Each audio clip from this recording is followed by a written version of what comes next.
ನಮಸ್ತೆ. ಕಥೆಗಳಿಂದ ಪರಿವರ್ತನೆಗೆ ಸ್ವಾಗತ. ಓದ್ತಾ ಇರೋ ಬುಕ್ಕು ಕರುಣಾಳು ಬಾಬೆಳಕೆ ಬುಕ್ಕು. ಬರೆದಿರೋದು ಡಾಕ್ಟರ್ ಗುರುರಾಜ್ ಕರ್ಜಗಿ ಸರ್. ಭಾಗ 4. ಇವತ್ತೊಂದು ಹೊಸ ಚಾಪ್ಟರ್ ನೋಡೋಣ. ಚಾಪ್ಟರ್ ಹೆಸರು ಅಸಫಲತೆಯಲ್ಲಿ ಸಫಲತೆಯ ಬೀಜ ಅನ್ನೋ ಚಾಪ್ಟರ್ ಇಂದ. ತುಂಬಾ ಚೆನ್ನಾಗಿದೆ ಇದು. ಒಬ್ರು ಸೈಂಟಿಸ್ಟ್ ಅಂದ್ರೆ ಅವ್ರ ಜೀವನದಲ್ಲಿ ನಿಜವಾದ ಸೈಂಟಿಸ್ಟ್ ಜೀವನದಲ್ಲಿ ನಡೆದ ಘಟನೆ ಇದು. ನಿಜವಾದ ಘಟನೆ ಇದು. ಅದನ್ನ ಕರ್ಜಗಿ ಸರ್ ಒಂದು ಚಾಪ್ಟರ್ ಆಗಿ ಮಾಡಿದ್ದಾರೆ. ಅಲ್ಲಿ ನೋಡೋಣ ಏನಿದೆ ಅಂತ ಚಾಪ್ಟರ್ ಅಲ್ಲಿ. ಅದೇ ಇದು ಒಬ್ಬ ಹಿರಿಯ ಸಂಶೋಧಕ ವಿಜ್ಞಾನಿಯ ಜೀವನದಲ್ಲಿ ನಡೆದ ಘಟನೆ. ಅದು ನಮ್ಮೆಲ್ಲರಿಗೂ ಮಾರ್ಗದರ್ಶಿ ಆಗಬಲ್ಲಂತಹುದು. ಆ ವಿಜ್ಞಾನಿ ಅನೇಕ ಆವಿಷ್ಕಾರಗಳನ್ನು ಮಾಡಿದಂಥವರು. ಒಂದು ಬಾರಿ ಪತ್ರಿಕೆಯ ಸಂದರ್ಶನದಲ್ಲಿ ವರದಿಗಾರರು ಕೇಳ್ತಾರೆ ಅವ್ರನ್ನ, ನೀವು ಹೀಗೆ ಹೊಸ ಹೊಸ ವಿಷಯಗಳನ್ನು ಕಂಡುಹಿಡಿಯುವುದಕ್ಕೆ ನಿಮಗೆ ವಿಚಾರಗಳು ಹೇಗೆ ಬರುತ್ತವೆ ಅಂತ ಹೇಳಿ ಅಲ್ಲಿ ಒಬ್ರು ವರದಿಗಾರರು ಕೇಳ್ತಾರೆ ಈ ವಿಜ್ಞಾನಿನ. ಹೊಸ ಹೊಸ ವಿಚಾರ ನಿಮ್ಗೆ ಬರ್ತಾ ಇರ್ತಾವಲ್ಲ ಹೆಂಗೆ ಅಂತ ಕೇಳ್ತಾರೆ.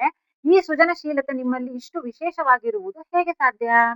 ಆಗ ಆ ವಿಜ್ಞಾನಿ ಹೇಳ್ತಾರೆ, ಸೃಜನಶೀಲತೆ ಎಲ್ಲರಲ್ಲೂ ಇದೆ, ಆದರೆ ಕೆಲವರು ಮಾತ್ರ ಅದನ್ನು ಹೊರಗೆ ತಂದು ಬಳಸುತ್ತಾರೆ.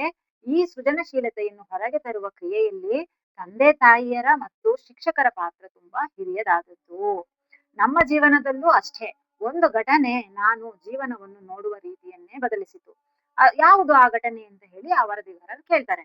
ಆಗ ವಿಜ್ಞಾನಿ ಹೇಳ್ತಾರೆ, ಈ ವಿಜ್ಞಾನಿ ಆಗ 2-3 ವರ್ಷ ಬಾಲಕನಾಗಿದ್ದಾಗ ನಾನು ಒಂದಿನ ರೆಫ್ರಿಜಿರೇಟರ್ ನಲ್ಲಿದ್ದ ಹಾಲಿನ ಬಾಟಲಿಯನ್ನು ತೆಗೆಯಲು ಹೋದರಂತೆ. ಅಂದ್ರೆ ಈ ವಿಜ್ಞಾನಿ ಇದಾರಲ್ವಾ, ಅವ್ರಿಗೆ 2-3 ವರ್ಷ ಇದ್ದಾಗ ಅವ್ರ ಮನೇಲಿ ನಡೆದಿರ್ತಕ್ಕಂಥ ಘಟನೆ ಇದು. ಇದೇ ಅವರಿಗೆ ಇನ್ಸ್ಪೈರ್ ಆಯ್ತಂತೆ ಸೈಂಟಿಸ್ಟ್ ಆಗಕ್ಕೆ. ಆ ಘಟನೆ ಏನು ಅಂತ ಹೇಳಿ ಆ ವರದಿಗಾರರಿಗೆ ಹೇಳ್ತಾ ಇದ್ದಾರೆ ಈ ವಿಜ್ಞಾನಿ. ಆಗೆಲ್ಲ ಪ್ಲಾಸ್ಟಿಕ್ ಚೀಲಗಳಲ್ಲಿ ಹಾಲು ಬರ್ತಿರ್ಲಿಲ್ಲ. ಇವಾಗ ಪ್ಯಾಕೆಟ್ ಹಾಲೆಲ್ಲ ಪ್ಯಾಕೆಟ್ ಅಲ್ಲಿ ಬರುತ್ತಲ್ವಾ, ಆ ತರ ಈ ವಿಜ್ಞಾನಿಗಳು ಸಣ್ಣವರಿದ್ದಾಗ ಆ ತರ ಪ್ಯಾಕೆಟ್ ಅಲ್ಲಿ ಹಾಲು ಬರ್ತಾ ಇರ್ಲಿಲ್ಲಂತೆ. ಉದ್ದವಾದ ಗಾಜಿನ ಬಾಟಲಿಯಲ್ಲಿ ಸರಬರಾಜು ಆಗುತ್ತಿತ್ತು. ಗಾಜಿನ ಬಾಟಲಿಯಲ್ಲಿ ಹಾಲು ಬರ್ತಿತ್ತಂತೆ. ರೆಫ್ರಿಜಿರೇಟರ್ ನಲ್ಲಿ ಬಾಟಲಿಗಳನ್ನು ಇಟ್ಟಾಗ ಅವುಗಳ ಮೇಲೆ ಮಂಜು ಹನಿ ಹನಿಯಾಗಿ ಕೂರ್ತಾ ಇತ್ತು. ಕೂರ್ತಾ ಇತ್ತು.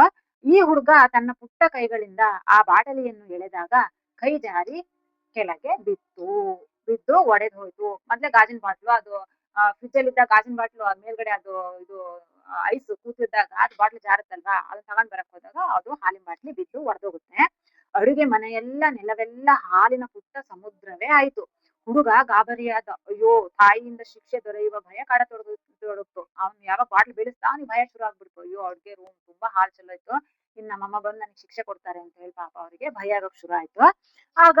ಆದರೆ ಅವನಿಗೆ ಬೈಯುವ ಬದಲು ಹಾಗೆ ನಕಲು ಅಂದ್ರೆ ತಮಾಷೆ ಮಾಡಿದ್ಲಂತೆ. ಏನು, ಮನೆಯಲ್ಲಿ ಹಾಲಿನ ಹೊಳೆ ಹರಿಸ್ಬಿಟ್ಟೆ, ಇಷ್ಟು ಹಾಲನ್ನು ನೆಲದ ಮೇಲೆ ನಾನೆಂದು ನೋಡಿರ್ಲಿಲ್ಲಪ್ಪ, ತುಂಬಾ ಚೆನ್ನಾಗಿದೆ. ಅದನ್ನು ಒರೆಸುವ ಮೊದಲು ಅದ್ರ ಆಟ ಆಡ್ಬೇಕು ಅಂತ ಅನ್ಸಿದ್ರೆ ಆಡ್ಬಿಡು, ಆಮೇಲೆ ಒರೆಸೋಣ, ಹೆಂಗೋ ಚೆಲ್ಲಾಗಿದೆ, ಅದೊಂದ್ ಸ್ವಲ್ಪ ನಿನಗೆ ಖುಷಿ ಸಿಗುತ್ತೆ ಅಂದ್ರೆ ಆಟ ಆಡ್ಬಿಡು ಅಂತ ಹೇಳಿ ಅವ್ರಮ್ಮ ಹೇಳ್ತಾರೆ. ಆಗ ಕೆಲ ಹೊತ್ತು ಆ ಹಾಲಿನಲ್ಲಿ ಬೆರಳಾಡಿಸಿ ಚಿತ್ರ ತೆಗೆದು ಆಟವಾಡಿದ ಬಾಲಕ. ನಂತರ ತಾಯಿ, ಮಗು, ನಮ್ಮಿಂದ ಯಾವುದಾದರೂ ಕೆಡಕು ಆಗಿದ್ದರೆ ಅದನ್ನು ಸರಿಪಡಿಸುವುದು ನಮ್ಮದೇ ಜವಾಬ್ದಾರಿ ಅಂತ ಹೇಳಿ ಅವರಮ್ಮ ಹೇಳ್ತಾರೆ. ಆಡಿದ್ದಂತ ಸ್ವಲ್ಪ ಆಟ ಆಡಿದ ಹಾಲಲ್ಲಿ ಆವಾಗ ಅವರಮ್ಮ ಹೇಳ್ತಾರೆ, ನೋಡ್ ಮಗ್ನೆ, ನಾವ್ ಯಾವ ತಪ್ಪು ಮಾಡಿರ್ತೀವಿ ಆ ತಪ್ಪನ್ನ ನಾವೇ ಸರಿ ಮಾಡಿಸ್ಬೇಕು, ಅದೇ ನಮ್ ಜವಾಬ್ದಾರಿ, ನಾವೇ ಸರಿ ಮಾಡ್ಬೇಕು ಅಂತ ಅವ್ರಮ್ಮ ಹೇಳ್ತಾರೆ. ಬಾ, ಇಬ್ರು ಸೇರಿ ಸ್ವಚ್ಛ ಮಾಡೋಣ ಅಂತ ಹೇಳ್ತಾರೆ. ಇಬ್ರು ಬಟ್ಟೆ ತೆಗೆದುಕೊಂಡು ನೆಲನ ಒರೆಸಿ ಕ್ಲೀನ್ ಮಾಡ್ತಾರೆ. ನಂತರ ಆ ಮಗುವನ್ನು ಪಕ್ಕದಲ್ಲಿ ಕೂರಿಸಿಕೊಂಡು ತಾಯಿ ಹೇಳ್ತಾರೆ, ಮಗು, ನೀನು ರೆಫ್ರಿಜಿರೇಟರ್ ನಿಂದ ಬಾಟಲಿಯನ್ನು ಹೊರ ತೆಗೆಯುವ ಪ್ರಯೋಗ ಸಫಲವಾಗ್ಲಿಲ್ಲ ಅಲ್ವಾ, ವಿಫಲವಾಯ್ತು ಅಂದ್ರೆ ನೀ ತೆಗೆದು ಅದು ಕಾರ್ಯ ಸಫಲ ಆಗ್ಲಿಲ್ಲ. ಯಾಕೆ ಎಂದು ಯೋಚಿಸಿದ್ಯಾ ಅಂತ ಕೇಳ್ತಾರೆ. ಪ್ರಯೋಗದಲ್ಲಿ ವಿಫಲವಾಗುವುದು ದೊಡ್ಡ ತಪ್ಪಲ್ಲ. ನಾವ್ ಯಾವ್ದೇ ಒಂದ್ ಕೆಲಸ ಮಾಡಕ್ ಹೋದ್ರು ತಪ್ಪಾಗೋದ್ ಸಹಜ. ಎಲ್ಲರೂ ಸರಿನೇ ಮಾಡ್ತೀವಿ ಅಂತ ಯಾವ್ದೇ ಕೆಲಸದಲ್ಲ, ಆದ್ರೆ ಮಕ್ಳು ಅಂತ ಅಲ್ಲ, ನಾವಾದ್ರೂ ದೊಡ್ಡರಾದ್ರೂ ಅಷ್ಟೇ, ಎಲ್ಲ ಕೆಲಸ ನಾವು ತುಂಬಾ ಪರ್ಫೆಕ್ಟ್ ಮಾಡ್ತೀವಿ ಅಂತ ಅಲ್ಲ, ಯಾವ ಕೆಲಸ ಆದ್ರೂ ತಪ್ಪಾಗೋದು ಸಹಜ. ಆ ತಪ್ಪನ್ನು ಸರಿಪಡಿಸದೆ ಬಿಡುವುದು ದೊಡ್ಡ ತಪ್ಪು. ತಪ್ಪು ಮಾಡೋದು ಸಹಜ. ಆ ತಪ್ಪನ್ನು ತಿದ್ಕೊಂಡು ನಾವು ನಡ್ಕೊಂಡ್ಲಿಲ್ಲ ಅಂದ್ರೆ ಅದು ದೊಡ್ಡ ತಪ್ಪಾಗುತ್ತೆ ಅಂತ ಹೇಳಿ ಅವರಮ್ಮ ಮಗನ ಹತ್ರ ಹೇಳ್ತಾ ಇದ್ದಾರೆ. ಈಗ ಪುಟ್ಟ ಕೈಗಳಿಂದ ದೊಡ್ಡ ಹಾಲಿನ ಬಾಟಲಿಯನ್ನು ಹೇಗೆ ತೆಗೆದುಕೊಳ್ಳುವುದು ಅಂತ ಹೇಳಿ ನೀನ್ ಫಸ್ಟ್ ಕಂಡಿಡಿ. ನಿನ್ ಪುಟ್ಟ ಕೈಗಳಿಂದ ದೊಡ್ಡ ಹಾಲಿನ ಬಾಟ್ಲಿನ ಹೇಗೆ ತಗೊಳ್ಳೋದು ಅಂತ ಫಸ್ಟ್ ನೀನ್ ಕಂಡಿಡಿ ಅಂತ ಅವರಮ್ಮ ಹೇಳ್ತಾರೆ. ಅಂತ ಹೇಳಿ ಖಾಲಿ ಇದ್ದ ಹಾಲಿನ ಬಾಟಲಿ ತೆಗೆದುಕೊಂಡು ಹಿತ್ತಲಿಗೆ ಅವರಮ್ಮ ಮಗನ್ ಕರ್ಕೊಂಡು ಹೋಗ್ತಾರೆ. ಅದರಲ್ಲಿ ನೀರು ತುಂಬಿ ಕಟ್ಟೆಯ ಮೇಲೆ ಇಡ್ತಾರೆ. ಕೆಳಗೆ ಬೀಳಿಸದಂತೆ ಹೇಗೆ ನೀನು ತೆಗೆದುಕೊಳ್ತಿ ನೋಡು ಅಂತ ಹೇಳಿ ಅವರಮ್ಮ ಮಗನಿಗೆ ಹೇಳ್ತಾರೆ. ಖಾಲಿ ಬಾಟ್ಲಿ ತಗೊಂಡ್ ಹೋಗ್ತಾರೆ, ಮನೆ ಹಿಂದೆ ನೀರ್ ತುಂಬ್ತಾರೆ, ಹಾಲಿನ ಬಾಟ್ಲಿ ನೀರ್ ತುಂಬ್ತಾರೆ. ನೀರ್ ತುಂಬಿ ಅಲ್ಲಿ ಮೇಲಿಡ್ತಾರೆ, ಕಟ್ಟೆ ಮೇಲೆ ಇಟ್ಟು ನೋಡೋಣ, ಇದನ್ನ ನೀನು ತಗೋಬೇಕು, ಆದ್ರೆ ಬಾಟ್ಲ್ ಮಾತ್ರ ಹೊಡಿಬಾರ್ದು, ಅದು ಯಾವ ರೀತಿ ತಗೋತೀಯ ನೋಡೋಣ, ಪ್ರಾಕ್ಟೀಸ್ ಮಾಡು ಅಂತ ಅವರಮ್ಮ ಮಗನನ್ನ ಬಿಡ್ತಾರೆ ಅಂತ ಪ್ರೋತ್ಸಾಹಿಸ್ತಾರೆ, ಎಂಕರೇಜ್ ಮಾಡ್ತಾರೆ. 4-6 ಬಾರಿ ಪ್ರಯತ್ನಿಸಿ ಕೊನೆಗೆ ಬಾಟಲಿಗಳನ್ನು ಅವುಗಳ ಕಿರಿದಾದ ಬಾಯಿಯ ಹತ್ತಿರ ಮಾತ್ರ ಹಿಡಿಯಬಹುದೆಂದು ಬಾಲಕ ಕಂಡುಹಿಡಿದ. ಅವನು ಬಾಟ್ ಹಿಂಗಿರುತ್ತೆ, ಕೆಳಗ್ ಹಿಡ್ಕೊಂಡಿದ್ದ, ಹಂಗಾಗಿ ಜಾರಿ ಕೈ ಬಿತ್ತು. ಈ 3-4 ಸರಿ ಅವ್ನು ಯಾವಾಗ ನೀರ್ ತುಂಬ್ಕೊಂಡು ಅದನ್ನ ಪ್ರಾಕ್ಟೀಸ್ ಮಾಡ್ದ, ಅವನಿಗೆ ಗೊತ್ತಾಯ್ತು ಇಲ್ಲಿ ಕ್ಯಾಪ್ ಹತ್ರ ಇಲ್ಲಿ ಸ್ವಲ್ಪ ದಪ್ಪ ಎಡ್ಜ್ ಬಂದಿರುತ್ತಲ್ವಾ, ಅಲ್ಲಿ ನಾನು ಈ ತರ ಹಿಡಿದ್ರೆ ಬಾಟ್ಲನ್ನ ಅವಾಗ ನನಗೆ ಗ್ರಿಪ್ ಸಿಗುತ್ತೆ, ಅವಾಗ ಬಾಟ್ಲು ಕೈ ಜಾರಿ ಬೀಳಲ್ಲ ಅನ್ನೋದು ಅವನಿಗೆ, ಆ ಹುಡುಗನಿಗೆ ಅವಾಗ ಅವನಿಗೆ ಅರಿವಾಯ್ತು. ತಾಯಿ ನಕ್ಕು ಚಪ್ಪಾಳೆ ತರ್ತಾಳೆ, ನೀನೀಗ ವಿಜ್ಞಾನಿ ಆದೆ ನೋಡು ಅಂತ ಹೇಳಿ ತುಂಬಾ ಖುಷಿ ಪಡ್ತಾರೆ ಮಗನಿಗೆ. ಅಂದ್ರೆ ಆ 2-3 ವರ್ಷದ ಹುಡುಗನಿಗೆ ಅವ್ರಮ್ಮ ಅಷ್ಟು ಪ್ರೋತ್ಸಾಹ ತುಂಬಿ ಆ ಬಾಟಲ್ ಹಿಡಿದ ತಕ್ಷಣ ನೀನ್ ಈಗ ದೊಡ್ಡ ಸೈಂಟಿಸ್ಟ್ ಆಗ್ಬಿಟ್ಟೆ ಬಿಡು ಅಂತ ಚಪ್ಪಾಳೆ ತಟ್ಟಿ ತುಂಬಾ ಖುಷಿ ಪಡ್ತಾಳೆ. ಈ ಇನ್ಸಿಡೆಂಟ್ ಅವ್ನು ಚಿಕ್ಕ ವಯಸ್ಸಾಗಿದ್ದಾಗ, ಅವರು ವಿಜ್ಞಾನಿ ಅವ್ರ ಚಿಕ್ಕ ವಯಸ್ಸಲ್ಲಿದ್ದಾಗ ಈ ಇನ್ಸಿಡೆಂಟ್ ಏನ್ ನಡೆದಿರುತ್ತೆ ಇದೇ ಅವರಿಗೆ ಇನ್ಸ್ಪೈರ್ ಆಗುತ್ತೆ, ನಾನು ದೊಡ್ಡ ವಿಜ್ಞಾನಿ ಆಗ್ಬೇಕು ಅನ್ನೋದು. ಅವತ್ತಿಂದ ಅವ್ರು ನಿರ್ಧಾರ ಮಾಡ್ತಾರೆ, ನಾನು ದೊಡ್ಡ ಸೈಂಟಿಸ್ಟ್ ಆಗ್ಬೇಕು, ವಿಜ್ಞಾನಿ ಆಗ್ಬೇಕು ಅಂತ. ಕೊನೆಗೂ ದೊಡ್ಡ ವಿಜ್ಞಾನಿ ಆಗ್ತಾರೆ. ಆ ಕ್ಷಣದಲ್ಲೇ ನನಗೆ ಅರ್ಥವಾಯಿತು, ಯಾವ ಪ್ರಯೋಗವೂ ವ್ಯರ್ಥವಲ್ಲ ಎಂದು. ಇದು ಸೈಂಟಿಸ್ಟ್ ಹೇಳ್ತಾ ಇದ್ದಾರೆ, ಅವರು ಜೀವನದಲ್ಲಿ ನಡೆದಿರೋ ಘಟನೆ ಹೇಳಾದ್ಮೇಲೆ ಲಾಸ್ಟ್ ಅಲ್ಲಿ ಹೇಳ್ತಾ ಇದ್ದಾರೆ ಆ ವರದಿಗಾರರಿಗೆ.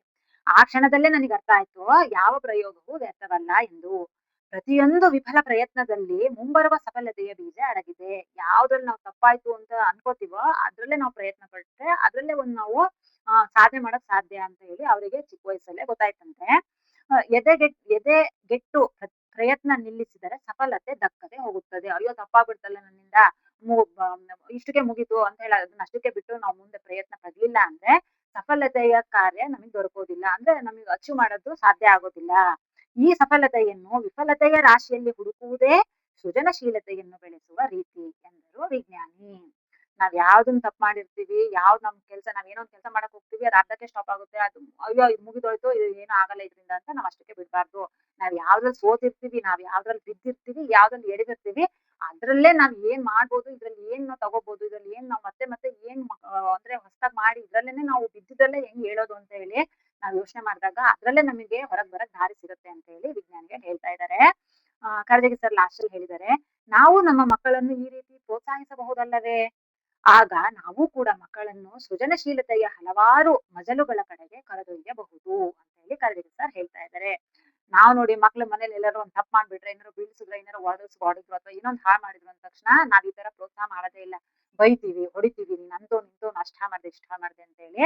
ಅದಕ್ಕೆ ಕರಜಗಿ ಸರ್ ಹೇಳ್ತಾ ಇದ್ದಾರೆ, ಪ್ರತಿಯೊಂದು ಏನೇ ನಮ್ಮ ಮಕ್ಳು ಈ ತರ ತಪ್ಪು ಮಾಡಿದಾಗ ಪರವಾಗಿಲ್ಲ, ಆಯ್ತು ಬಿಡು, ಇದರಿಂದ ಏನೋ ಒಂದು ಇದರಿಂದ ಸರಿ ತಪ್ಪು ಮಾಡ್ಬಿಟ್ಟೆ, ಇನ್ಮೇಲೆ ಈ ರೀತಿ ಮಾಡ್ಬಾರ್ದು, ಇದರಿಂದ ಹೆಂಗ್ ಮುಂದೆ ಹೋಗ್ಬೇಕು ಅನ್ನೋದನ್ನ ನಾವು ಪೇರೆಂಟ್ಸ್ ಮಕ್ಳಿಗೆ ಹೇಳ್ಕೊಟ್ರೆ ಮಕ್ಳು ಇನ್ಸ್ಪೈರ್ ಆಗಿ ತಗೊಂಡು ಮುಂದೆ ಒಂದ್ ದೊಡ್ಡ ಸಾಧನೆ ಮಾಡಕ್ ಹೆಲ್ಪ್ ಆಗುತ್ತೆ ಅಂತ ಹೇಳಿ ಕರಜಗಿ ಸರ್ ಹೇಳ್ತಾ ಇದ್ದಾರೆ. ಸೊ ನಾವು ನಮ್ಮ ಮಕ್ಳಿಗೆ ಹೆಂಗ್ ಮಾಡ್ಬೋದು, ಯಾವ ರೀತಿ ನಮ್ಮ ಮಕ್ಳಿಗೆ ನಾವು ಎನ್ಕರೇಜ್ ಮಾಡ್ಬೋದು, ಸಪೋರ್ಟ್ ಮಾಡ್ಬೋದು ಅಂತ ಈ ಚಾಪ್ಟರ್ ನೋಡಿದ್ರೆ ಗೊತ್ತಾಗುತ್ತೆ. ಈ ತರನೇ ನಾವು ನಮ್ಮ ಮಕ್ಳಿಗೆ ಸಪೋರ್ಟ್ ಮಾಡೋಣ ಅಂತ ಕೇಳ್ಕೊಳ್ತೀನಿ. ಸೊ ಇನ್ನೊಂದು ಚಾಪ್ಟರ್ ಜೊತೆ ಬರ್ತೀನಿ. Thank you.